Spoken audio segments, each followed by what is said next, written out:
During the Ulster cycle of Celtic mythology, Queen Maeve is born as the daughter of Ohad Feidhleach, the High King of Ireland. From the moment of her birth, Maeve is considered to have an ideal body, like that of a goddess. She is the latest in a long line of Irish queens, destined for glory. Her inheritance is complicated, however, when Ohad slays Fachna Fahak in battle. As an apology to Fachna's son, King Crohor of Ulster, Ohad offers him Maeve's hand in marriage. Crohor and Maeve consummate their marriage, bearing the King of Ulster a son. Despite this, their marriage is fraught with incompatibility. Maeve returns to her father, who in turn offers Crohor another of his daughters, Enya, who also becomes pregnant. Maeve is enraged by this and murders her sister by drowning her in a stream. Regardless, the child is born through cesarean section as a boy named Forbida, who, naturally, grows up despising Maeve for her treachery. Overlooking this atrocity, when Ohad deposes Connacht's current king, Tini MacConry, he puts Maeve into power in his place as Queen of Connacht. Despite being deposed, Tini maintains a share of the throne as Maeve's lover. Tragedy strikes when both Ulster and Connacht assemble at Tara. Perhaps in retaliation for Enye's murder, King Crohor rapes Maeve, sparking a war. To defend his people in the honor of his wife, Tini fights Crohor in a duel to the death, but loses during combat. In his place, Connacht's people are protected by Ohad Dala during their retreat. In honor of his bravery, Maeve takes Ohad Dala as her husband and next king of Connacht. This is not as luxurious as it sounds, however.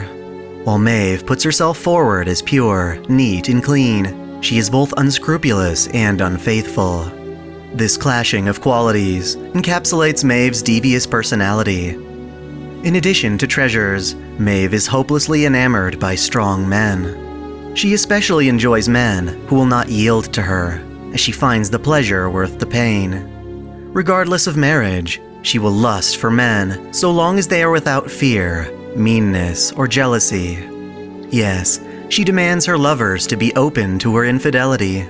This provokes rumors that, in bed, she cannot be sated by any less than 7 men per night. During her marriage to Ohad Dala, Maeve meets Alil Makmata, the chief of her bodyguards. They have an affair, prompting a bloody confrontation between the two men. Alil slays the king in battle, taking over the role of Maeve's husband, as well as the king of Connacht. Maeve bears 7 sons for Alil, all of whom she names Manya, after a druid predicts this is the name of the man who will kill Crohor.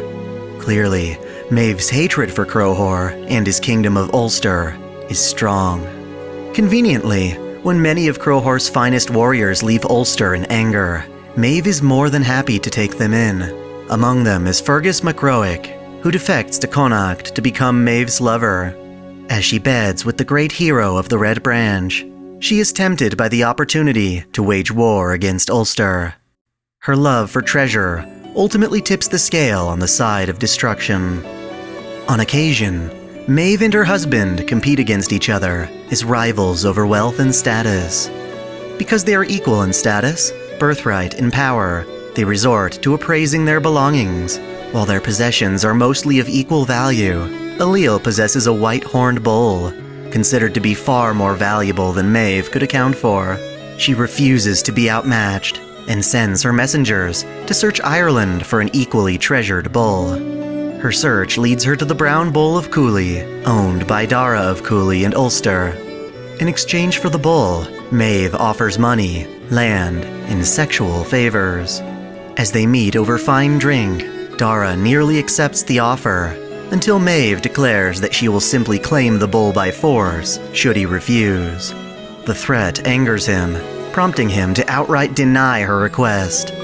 Both Fergus's wishes and Maeve's envy begin the Ulster cycle's grandest war, the cattle raid of Cooley.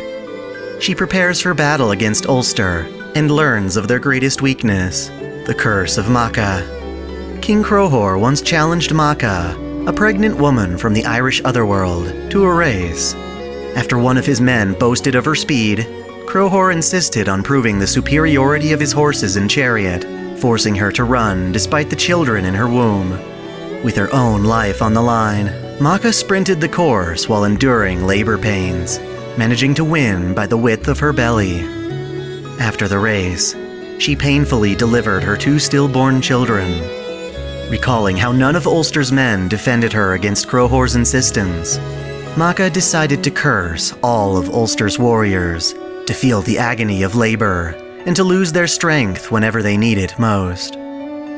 Maeve knows that no grown man of Ulster can oppose her during the war's first 9 days and nights, so she advances upon her chariot to obliterate her enemies and obtain the Bull of Cooley. In opposition, however, one man still stands to face them, Cuchulainn, a warrior born from the land of youth. This hero, all on his own, tears into Maeve's army like butter, prompting her to negotiate. Furthermore, whenever Maeve encounters Cu, he manages to kill her pets and handmaidens by slinging stones. This intensifies her hatred of Ulster, going so far as to name the landscape after those who perish. Clearly, in order to advance, Cu must be dealt with. She sends Fergus to speak with his former pupil and arrange for one-on-one fights, saving her thousands of casualties per day. It is an agreement of honor to settle their dispute through masterful combat rather than a bloody onslaught.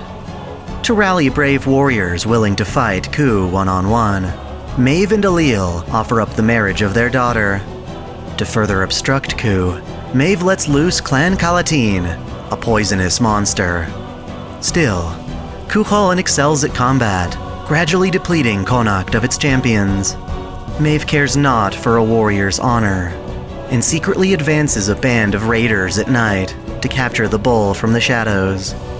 Even more deceptive, she sends Cu's foster brother, Ferdiad, into battle. Cuchulainn is forced to slay one of his closest friends. With Ferdiad's defeat, Cuchulainn has paved the way for Ulster's army to advance, forcing Maeve to retreat. This would have led to Ulster's victory, but Maeve's plotting tips the scales. By this time, she has already smuggled the brown bull of Cooley into Connacht. She presents her treasure to her husband and his white-horned bull, only for the 2 animals to begin killing each other. The death of these 2 animals emphasizes just how senseless the war had been. During her retreat, Cuchulainn captures Maeve for a time. While together, Maeve falls madly in love with her captor and tries to seduce him. However, he shows no interest, ultimately escorting her back to Connacht without shame as royalty. Because of this, Maeve is no longer concerned with her army's loss. Instead, she focuses on the one man in all of Ulster who denied her lust, gathering a second army exclusively to claim Cuchulainn by force, dead or alive. She invades Ulster once more, conspiring with others to strip Cuchulainn of his strength. They systematically force him to break his various geshes or self-affirmed vows of restraint. After falling for many of Maeve's traps, Cuchulainn is ultimately killed by being pierced by his own spear, the Gay Bolg. Refusing to die lying down, he ties himself to a post and meets his end with dignity. The same cannot be said for Maeve. Following that battle, her life is filled with marital strife. Alil, her jealous husband, murders Fergus, and she takes revenge by sending an assassin upon him. Eventually, her dreadful actions come crawling back to her, as Ferbida, her vengeful nephew, plans her demise. While Maeve bathes in a pool, Ferbida loads his sling with a particularly aged piece of cheese and fires it at her head. The dense projectile strikes and kills her mid-bath. In her absence, the throne of Connacht is succeeded by her son. Her corpse is buried upright at the summit of Knocknarea, aimed to face her enemies at Ulster.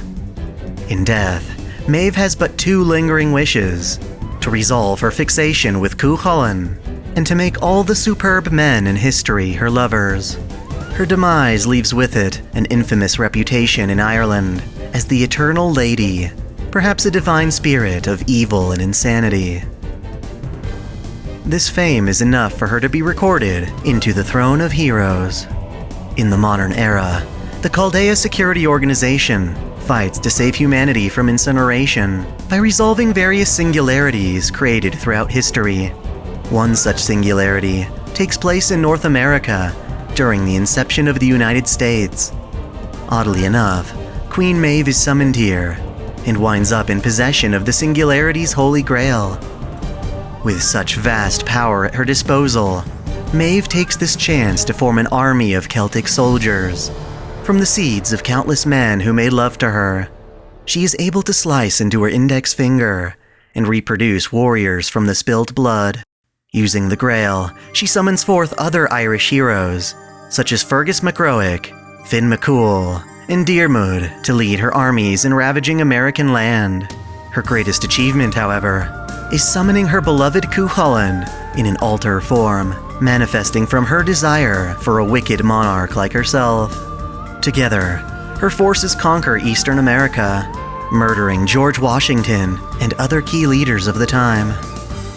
To counter the growing threat, Chaldea's master, Ritsuka Fujimaru, bands together with the likes of Geronimo, Robin Hood, Thomas Edison, and Billy the Kid. Chaldea's resistance army feuds with Medb's United American Army of Celtic heroes, until Medb and Cuchulainn Altar are the last standing opponents.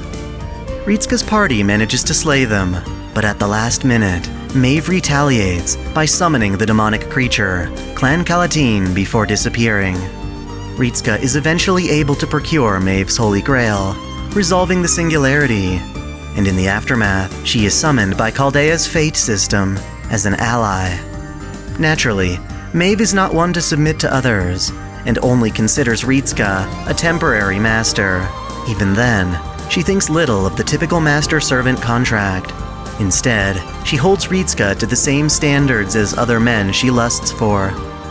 In battle, Medb deploys a number of noble phantasms, each taken from the various men she slept with in life. Her most notable is Chariot My Love, my dear Iron Chariot, a ramming vehicle drawn by the two bulls from the cattle raid.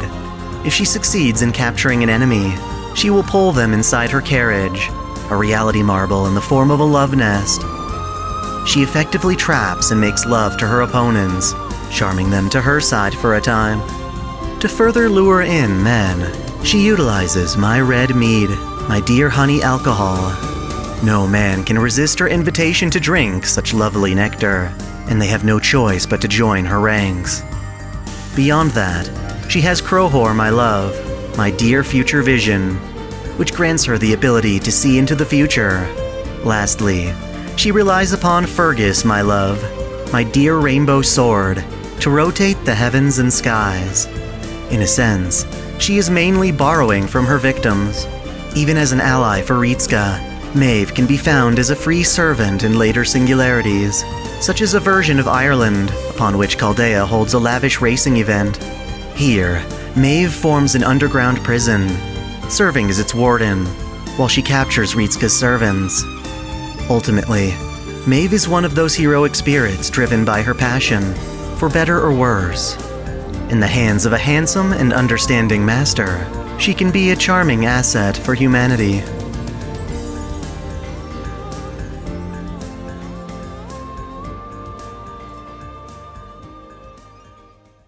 Thanks for watching. If you enjoy this channel, help me beat the algorithm by liking, commenting, and sharing the video, subscribing to OtakuDaiKun, and most of all, smashing that notification bell as if it were your waifu.